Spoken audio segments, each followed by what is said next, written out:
kelompok 4 akan membahas tentang tuberkulosis atau biasa disebut dengan TBC. Bukan batuk biasa ya.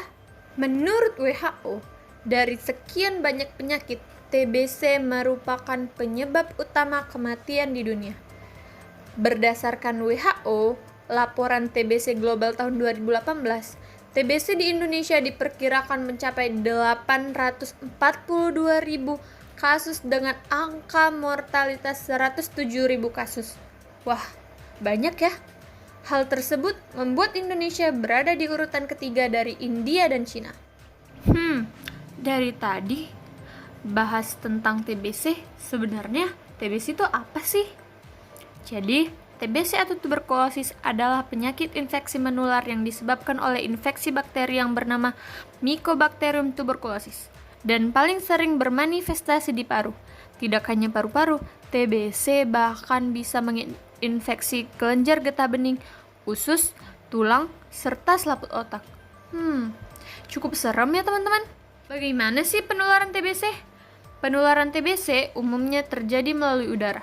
Ketika penderita TBC aktif memercikan lendir atau dahak saat batuk atau bersin, bakteri TB akan ikut keluar melalui lendir tersebut dan terbawa ke udara. Selanjutnya, bakteri TB akan masuk ke tubuh orang lain melalui udara yang dihirupnya. Aduh, jadi takut nih. Nah, jadi ada nih beberapa kelompok orang yang memiliki resiko lebih tinggi tertular TBC. Apa aja ya? Orang yang sistem kekebalan tubuhnya menurun. Contohnya pengidap diabetes, orang yang menjalani rangkaian kemoterapi, atau pengidap HIV atau AIDS. Yang kedua, orang yang mengalami malnutrisi atau kekurangan gizi. Yang ketiga, pecandu narkoba. Yang keempat, para perokok. Yang kelima, para petugas medis yang sering berhubungan dengan pengidap TB. Sehat-sehat ya teman-teman. Apa aja sih faktor TBC? Nah, jadi ada beberapa nih faktor TBC, yaitu yang pertama usia. Kenapa usia? Usia berperan dalam kejadian penyakit TB. Puncaknya tentu dewasa muda dan menurun kembali ketika seseorang atau kelompok menjelang usia tua.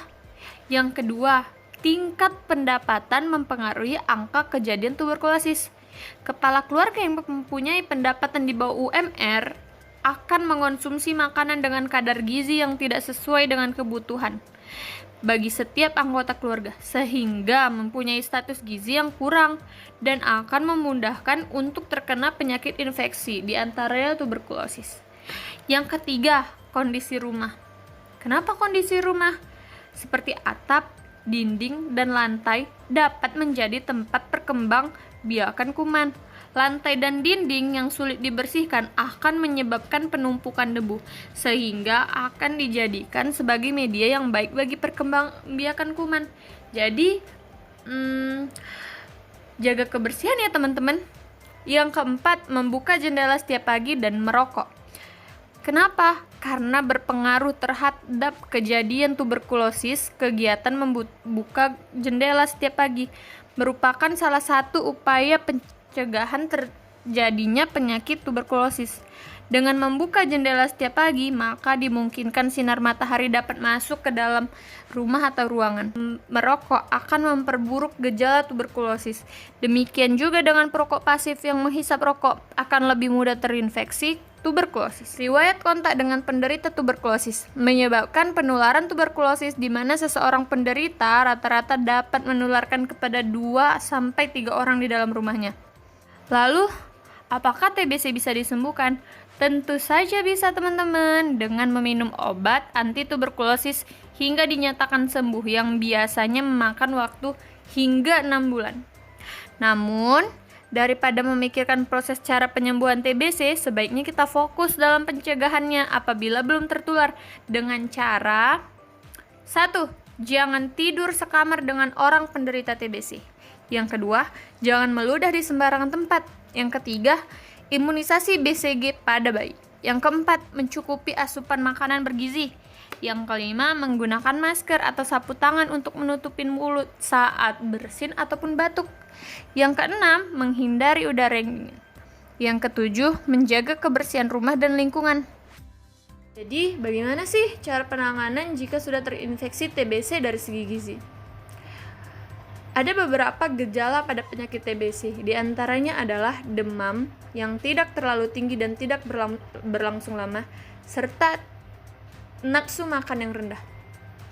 Hal tersebut dapat mempercepat terjadinya status gizi kurang karena asupan tidak adekuat. Efeknya, daya imunitas rendah dan makin mudah sakit serta keadaan gizi makin memburuk jika tidak diatasi segera. Yang pertama, tujuan diet yang diberikan. Tujuan diet yang diberikan adalah mencapai dan mempertahankan berat badan normal, memperbaiki defisiensi zat gizi yang hilang atau rusak, meningkatkan daya tahan tubuh untuk mempercepat penyembuhan. Yang kedua, syarat diet pertama adalah pemberian energi tinggi sesuai dengan penyakit infeksi lainnya, yaitu 30-35 kilokalori per kilogram per hari. Protein 1,5-2 gram per kilogram berat badan per hari. Lemak 20-25% dari total energi. Karbohidrat 60-70% dari total energi. Vitamin C diberikan untuk mempercepat proses penyembuhan. Vitamin K diberikan untuk mencegah perdarahan bagi TBC berat. Vitamin B6 perlu jika pasien diberikan INH atau isoniazid karena INH merupakan antagonisnya. Vitamin A dianjurkan sesuai AKG. Zat besi dan kalsium dianjurkan sesuai AKG. Bahan makanan sumber serat juga perlu diperhatikan untuk menghindari konstipasi. Perhitungan kebutuhan energi menggunakan formula yang memperhitungkan koreksi faktor stres dan koreksi status gizi karena pasien TBC sangat individual. Diberikan diet seimbang, bentuk makanan yang mudah dicerna dan menghindari makanan yang mengandung gas seperti durian, nangka, dan lain sebagainya. Gimana teman-teman? Kalian sudah tahu kan tentang penyakit TBC? Yuk, cegah TBC untuk Indonesia lebih sehat. Jangan biarkan ada TBC di antara kita ya. Jaga kesehatan dan jaga kebersihan. Sekian dan terima kasih teman-teman.